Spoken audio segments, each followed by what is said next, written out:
All right, welcome into another episode of Patrick Jones Baseball. This episode we have Bert Gonzalez. Bert is the founder of Indy Ball Jobs, and what that is it helps players get signed to play independent baseball. So we talk a lot about independent baseball in this episode, how it works, what it actually is it. I played a couple years of independent baseball, and it's professional baseball. It's just not affiliated with an MLB organization. But there's a lot of players who play independent baseball who get signed by major league organizations and end up making it to the big leagues. And so it's really cool. It's very cutthroat. It's different than the minor leagues because it's independent baseball is solely about winning games. But it's a ton of fun. So and I hope you enjoy this one with Bert Gonzalez. He's going to talk about if you're undrafted out there or if you're trying to get signed, different ways he can help. So if you're interested in learning more about independent baseball, then this is going to be the episode for you. So here we go with Bert Gonzalez. All right, we now welcome onto the podcast Bert Gonzalez. Bert, thanks for coming on the show today. Thank you, Patrick. I appreciate it, man. I'm excited to be here. So this is a lot of times when we do this podcast, we will have on different coaches, various levels, professional, college. Sometimes we'll have people even in the private sector too, high school coaches. This is a pretty cool one. This is a unique one. So first off, this is going to be around independent baseball. I played 2 years of independent baseball, and it was a great experience. But there's going to be a lot of people who listen to this on a regular basis who don't have a clue what independent baseball is. Could you give everybody a rundown on like, what actually is independent baseball and why should people even want to know about it? Right. So, yeah, I mean, that's a good question. That's why I'm here, basically, to try and grow the game and grow independent baseball. So with independent baseball, we now have four major leagues, which are partners with the big leagues. We have the Atlantic League, American Association, Frontier League, and Pioneer League. And now with the draft being so short, this is a legitimate route to getting to a major league organization. It's professional baseball; everything is the same. It's just like minor league baseball. Guys are getting paid; everybody gets paid to be there, and it's just a route for guys that are pretty much undrafted or free agents that are trying to get either a second chance or that foot in the door into professional baseball and try and make their way to the big leagues. So how many players have been have been undrafted, gone to independent baseball, and then ended up getting signed with an MLB organization? I mean, how many would you say? Like, what's an average on a yearly basis? What would you say? Well, I'll speak about the High Point Rockers, where I'm Okay. currently the bench coach. So for us, we average, I'd say, about 4 to 7 players a year that'll get picked up by a major league organization. For example, and in terms of being undrafted, I'll give an example of Cam Cotter and Frank Nigro, who actually came through my organization of Indy Ball Jobs. They came to an event and got signed by the High Point Rockers, did well, and got picked up into going into an affiliate. Frank Nigro is now with the Minnesota Twins, and Cam Cotter is with the San Francisco Giants. So those are two really good examples, pretty much 2 years apart of guys that were undrafted, unknown, that got their foot in the door in independent baseball and now in the minor leagues. And then we also do a very good job with the Rockers of, signing guys that had some big league time or minor league time that were released. Looking for a second chance and come to the Rockers, do well, and then go back to affiliate ball. We've had since 2019, I'd say anywhere between 20 to 30 guys get signed out of the Rockers, and we've had about 5 or 6 guys make it back to the big leagues by coming through independent baseball. How many guys are getting to the big leagues, undrafted, going the indie ball route? That's a journey. That's a tough journey, but it does happen, and you do hear about it. We're still waiting on our 2 guys to hopefully make it there. But you'll probably hear maybe one or two a year. You'll hear a story that they came through some kind of rank of independent baseball, got picked up and made it to the show, basically. Right, David Peralta, is that I think believe that's the case with him, right? Yep, exactly. So there are guys that do it. It is a legitimate route now, especially nowadays with the draft being so short. Um, that guys are using this route to get to where they want to be. I think the other thing to note too is, and I think you'd be the perfect person to talk about this is like it's really not. I mean, and you have to.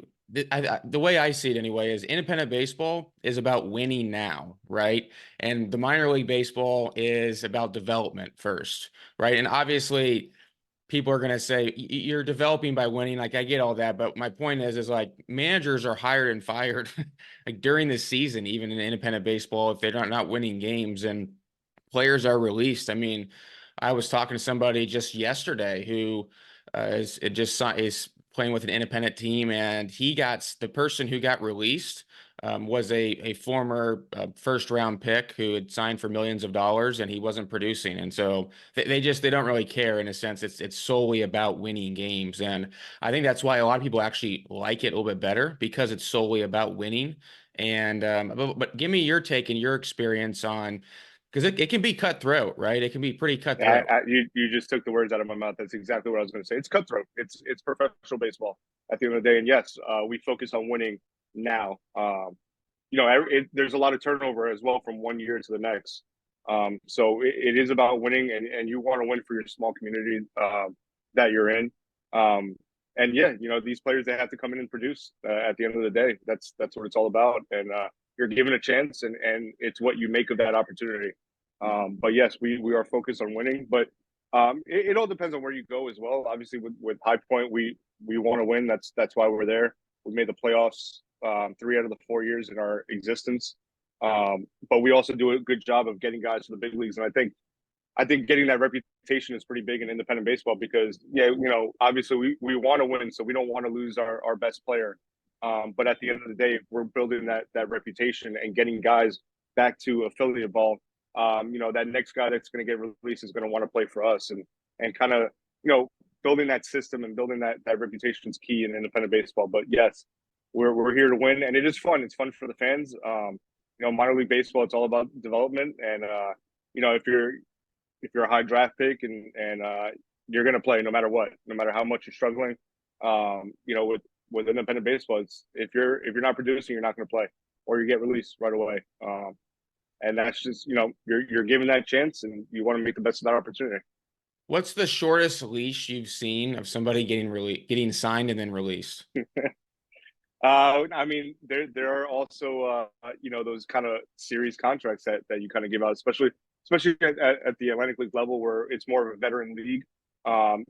There's been so many examples of a player getting hurt or a player getting signed, and then we're kind of in panic mode because we don't have a minor league system. So if we lose a player and we have to play today or tomorrow, we need to find somebody. So that's kind of where I come into play with Indy Ball Jobs as well. I have a long list of players, especially in different regions of where we are in the country, where I can reach out to somebody to say, hey, we need a spot starter. We're going to give you this opportunity to come and spot start for us, and it's only going to be one game. But this is a good way to build your resume, especially coming to the Atlantic League, being undrafted in a sense. So I have seen guys get signed for a day and then they're gone in the next. Yeah, I mean that's just the way it's just business. That's just the business. Yep. Now I know you're in the Atlantic League, and that is a veterans league. There's other independent leagues too. Do you help get players jobs in those leagues too, or is this just for the Atlantic League? Absolutely. We help guys get jobs all over Oh, okay. every single league, from developmental leagues like the Pecos League, the Empire League, the USPBL, to the Pioneer League, Frontier League.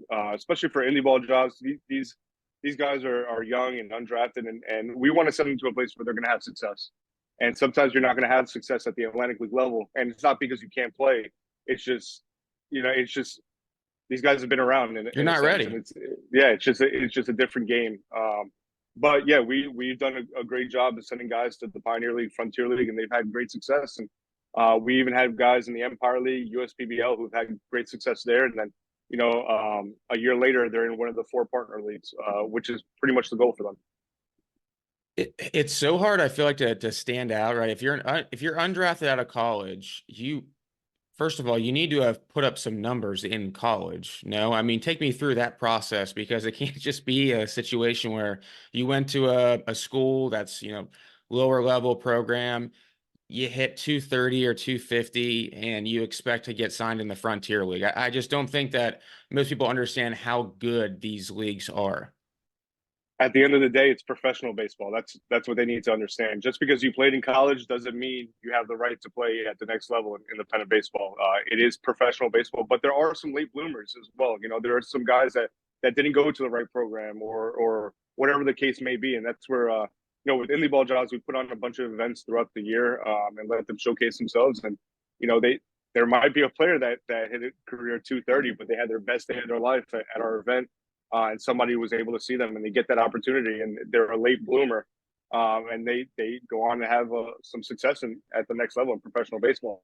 It is rare, but it does happen. And at the end of the day, and this is what I tell those guys is you know, you have to be able to play this game. You have to be able to play it at the high level. And you know, independent baseball is different as compared to college as well. You're playing every single day. We're talking about 100 game seasons to 128 game seasons. It's a completely different grind than what it would be in college. It's a great experience too. I mean, I know it's about winning, but it does develop you a ton just because you're playing so much, and that's what's really fun about it. Talk me about some of your playing background though. Like, where'd you go to college? You said you've been indie ball for like 10 years. Like, I want to learn more about you. So yeah, I went to High Point University, a small mid-major Division I school in North Carolina. Beautiful Uh, campus. beautiful campus. I mean, they definitely sold me on that campus as soon as I stepped foot there. But yeah, you know, I was one of those guys that didn't have the greatest baseball experience. I was actually cut in college. Really? Um, yes, I was. I ended up staying there, and I thought my career was over. That was it for me. I ended up, you know, a buddy of mine pretty much begged me to play in the summer collegiate league my junior year. After I had been done, I played. I did really well. They ended up sending me to a big tournament in Puerto Rico for free agents. Figured, you know, why not? Let me go. I'm from Puerto Rico. It's good to see family while I'm down there. And I went down there, did really well, and I actually got signed out of it. Played a year in Puerto Rico in the AA league. And then from there, I was able to find an opportunity to go out to Europe and play in Spain. And that's really where I was able to develop and realize that I can play this game at a high level. And I was very lucky. That's a very rare story. And from there, you know, I came back to the States and met my manager, Jamie Keefe, who I've been with him for 8 seasons now. I started out in Rockland with the Rockland Boulders, now the New York Boulders, the Frontier League. But back then they were in the Can-Am League, which doesn't exist anymore. But I've been with him for 8 seasons now. And then, you know, back in 2021, he actually activated me with the High Point Rockers, which was just a great experience for me and kind of a dream come true. As I'm from New York and I used to go to the Long Island Ducks games all the time, and I understood the kind of level of the Atlantic League, and for me to be able to play there, and you know, I was activated for 2 months and kind of was able to put my playing career, be at peace with my playing career there, and but that's pretty much it for my playing career in terms of professionally. So I had parts of 3 years and you know, 7 years of coaching. That's awesome. So that's a pretty cool story. How would you say the coaching is? What's the coaching like? Are you constantly looking up just who's getting released in affiliate baseball? Are you looking to make changes? Like that's something that I remember when I was in Indy Bowl and was more, I would say, just active on that end. Is you're just constantly just seeing who's being released and needs you have and things like that. Is that one of your jobs? Yep. So that is my job.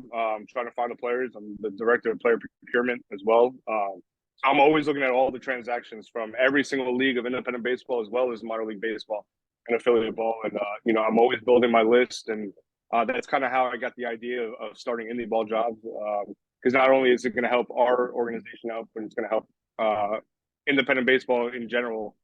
Just trying to filter these guys in and bring the best quality players that we can to independent baseball as well as the Rockers. But constantly looking at transactions, looking at guys' numbers, stats, and you know, with 10 years now, I have such a wide network that you know, if I see a player, I'm going to know somebody who knows that player who's been around him.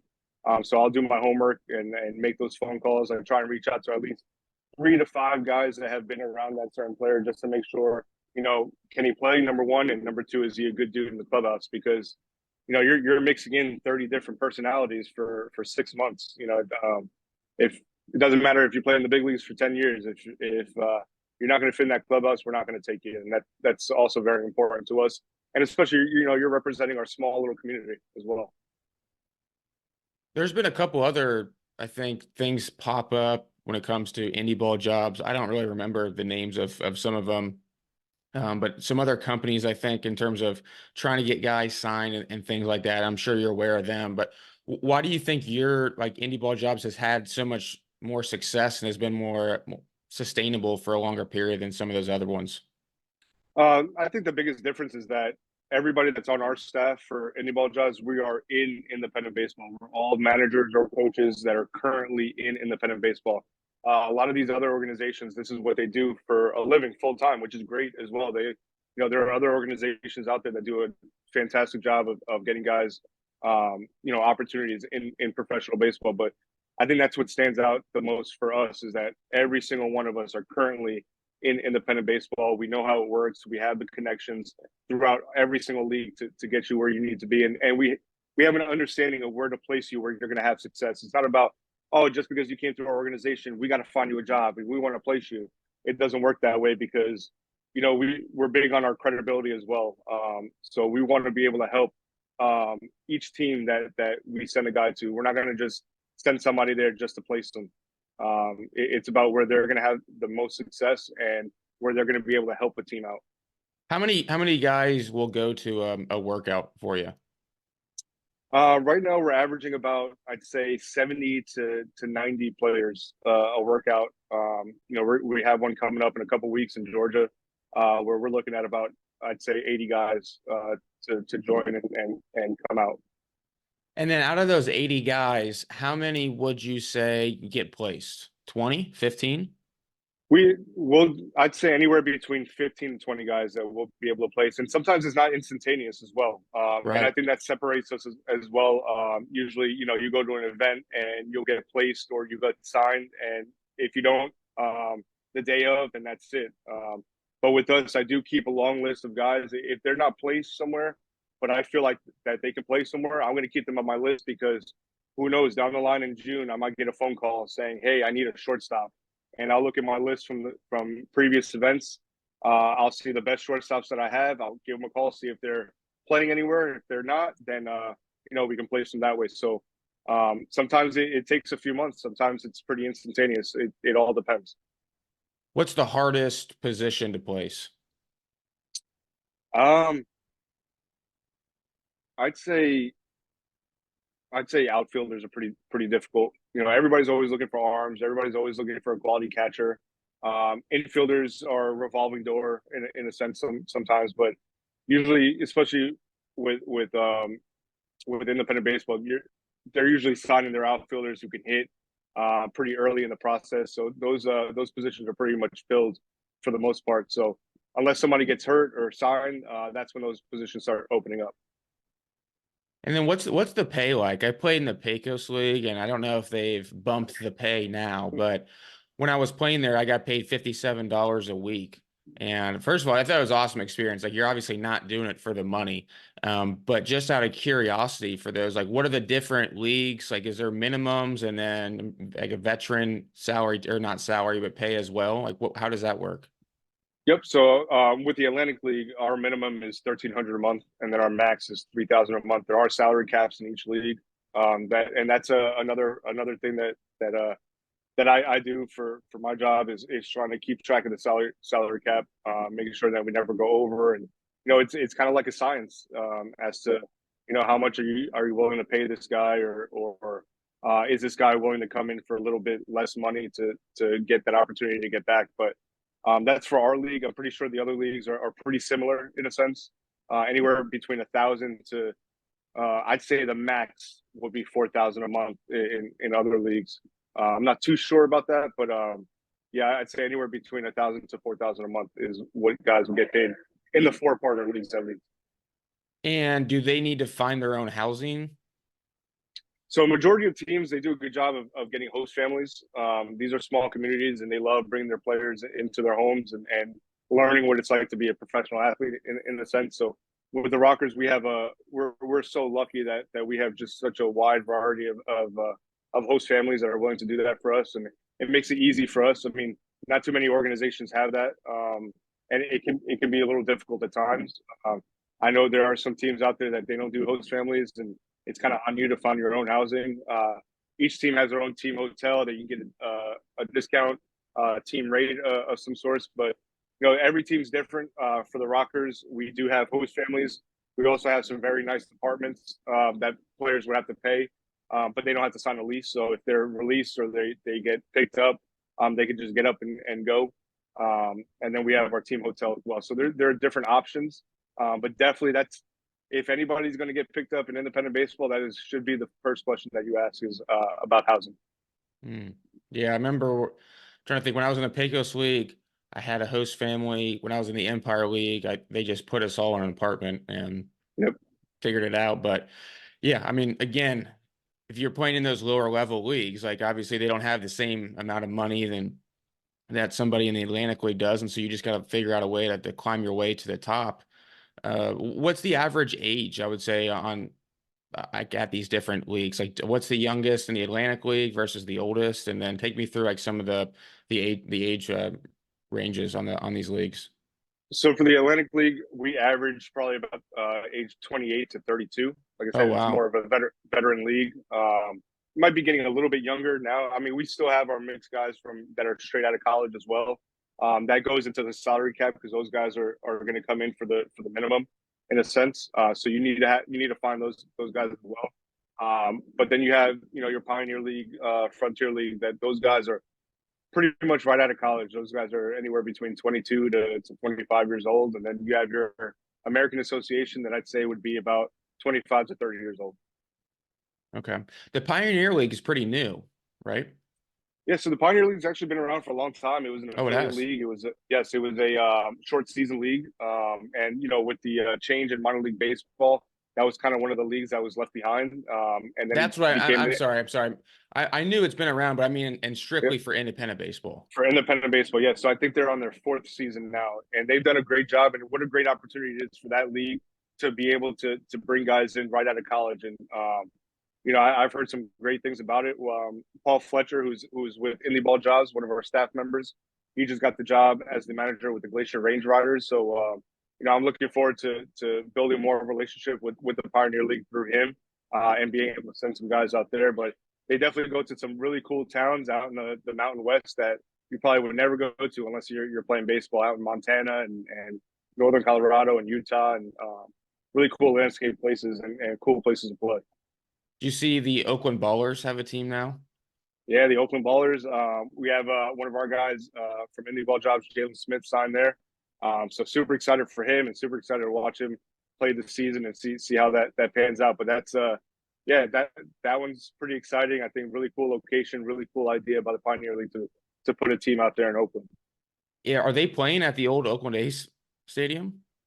No, I did hear that they're trying to get a couple games there. I'm not sure what's going on with that. But who knows? Who knows? Maybe not this year since the A's are still there. But who knows? Maybe in a year or two, maybe that's their home stadium, which would be pretty sweet. Yeah, that's a great staff, by the way. Micah Franklin's the manager of that staff, and I mean they put together a really good staff.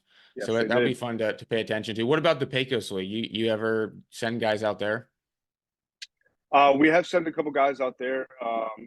The manager from Tucson usually comes to our Northeast showcase. And I know a few of those managers that I've come across. And once again, just another opportunity, man. As long as there's an opportunity, we're willing to send a guy there as long as he's going to have success. And that's just another league, which I'm sure you got to love it, man. You got to love it to go out there and play. But at the end of the day, we signed guys from the High Point Rockers that have come through the Pecos League. An example is John Daly, not the golfer, the baseball player, but he came out of college at the University of Albany. Right out of college, he played in the Pecos League for 1 year.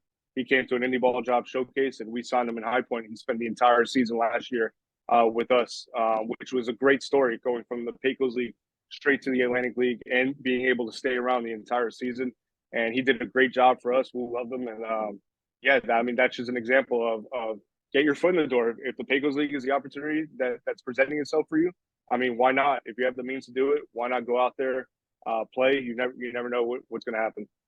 Should players be emailing different managers around independent baseball? Like, obviously, a great idea for them to go to an Indy Ball Jobs workout, right? But I mean, you still got to continue to put in work, not just on your craft, but also, sending, I don't know, I mean, making phone calls, text messages, like things like that, and not Yep. just wanting to just wait around for the phone to ring. Do you recommend guys take the initiative to email coaches, things like that, or managers? Yeah, I mean, you got to be proactive sometimes, and yeah, I always recommend guys to just email managers, email teams, and I tell them 95% of those emails are, you know, they're not going to be read at the end of the day.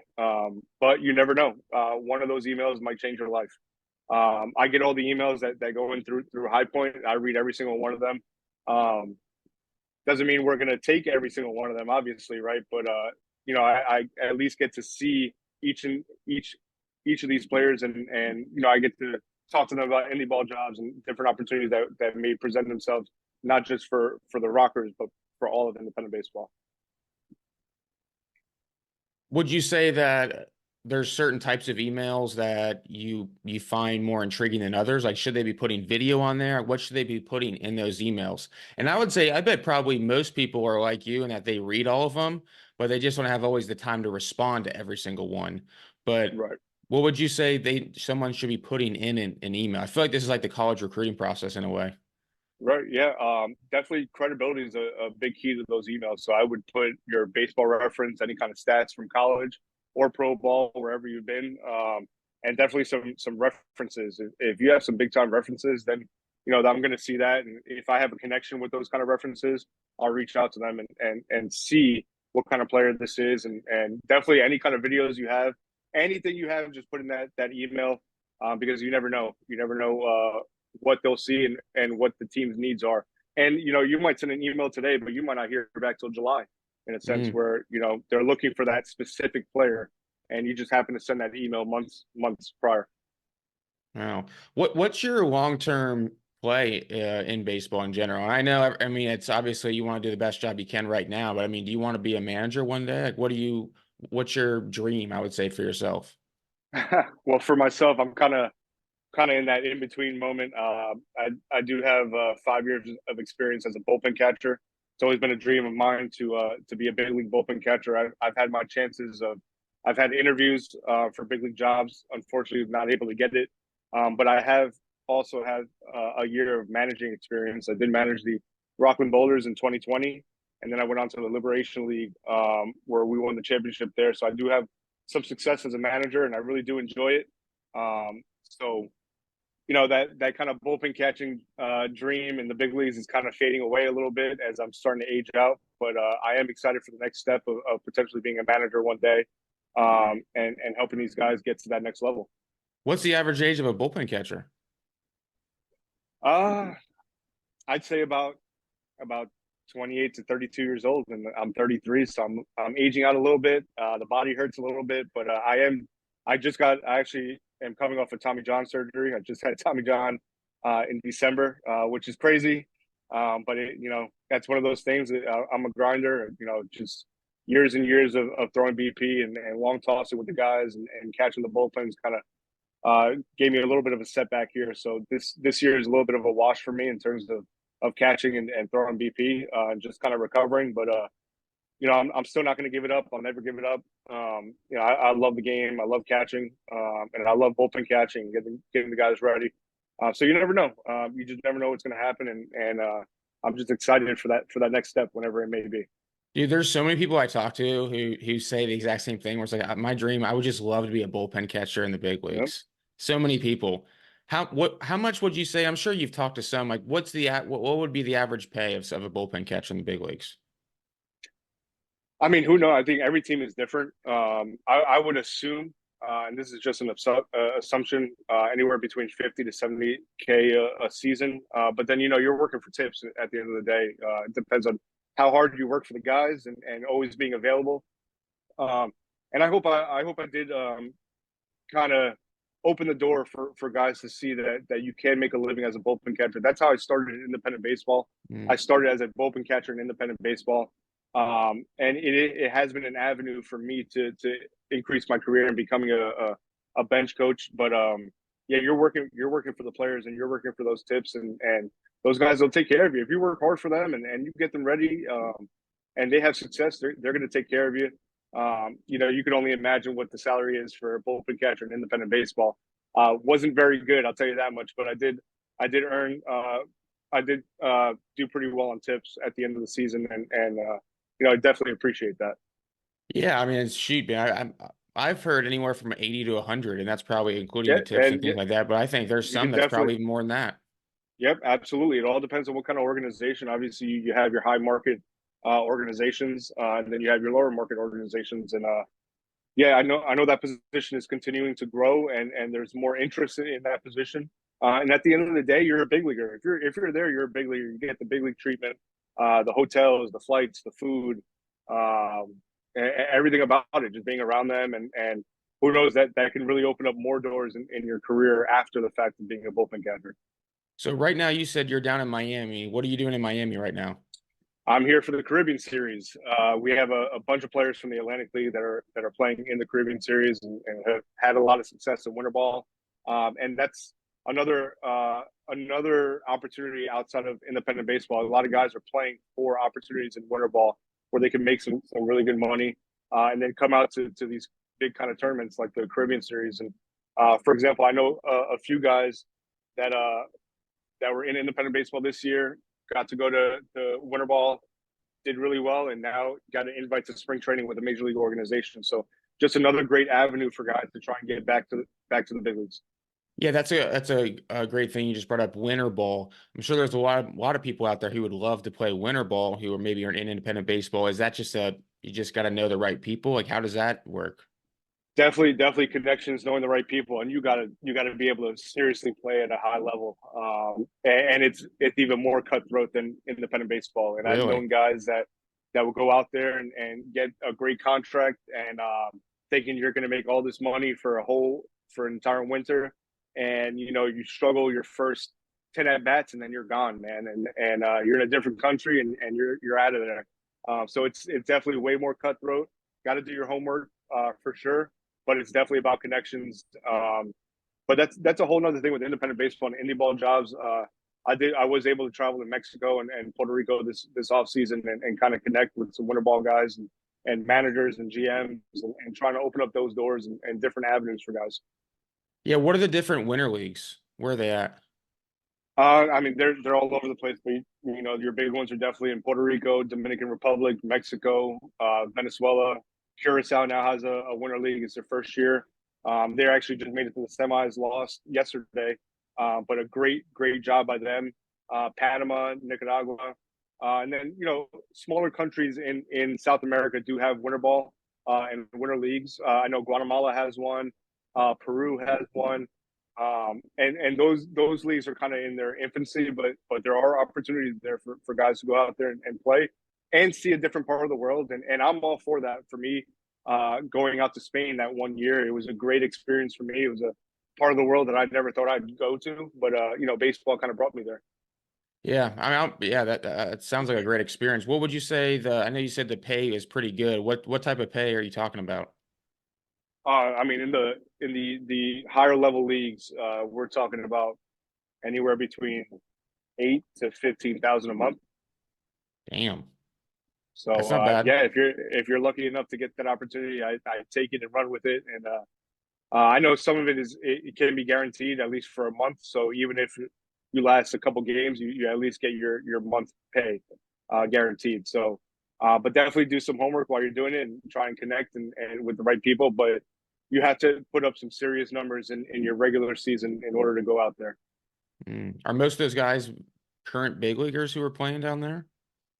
No, so a majority of those teams now they're taking a lot more independent guys. Mhm. However, the independent guys that they do take, they do have some big league time or high level minor league time, double A, triple A time, for the most part. It is rare to see somebody without any kind of affiliate time get out to those bigger leagues and get an opportunity there. So are you, I know you said you've been traveling around to Mexico and all the, all these other places trying to build relationships. You're in Miami right now. And are you funding this whole thing yourself? Yes, yes, I am. Really? Yes, yes, and I'm just trying to look at the bigger picture here and trying to see what we can do for these players.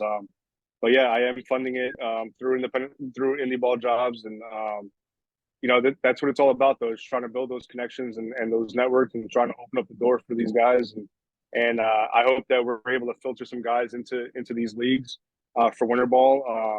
And it's not just independent baseball in the United States, but I always try and push guys also to Europe and with the High Point Rockers, we've done a good job of sending guys to Asia as well.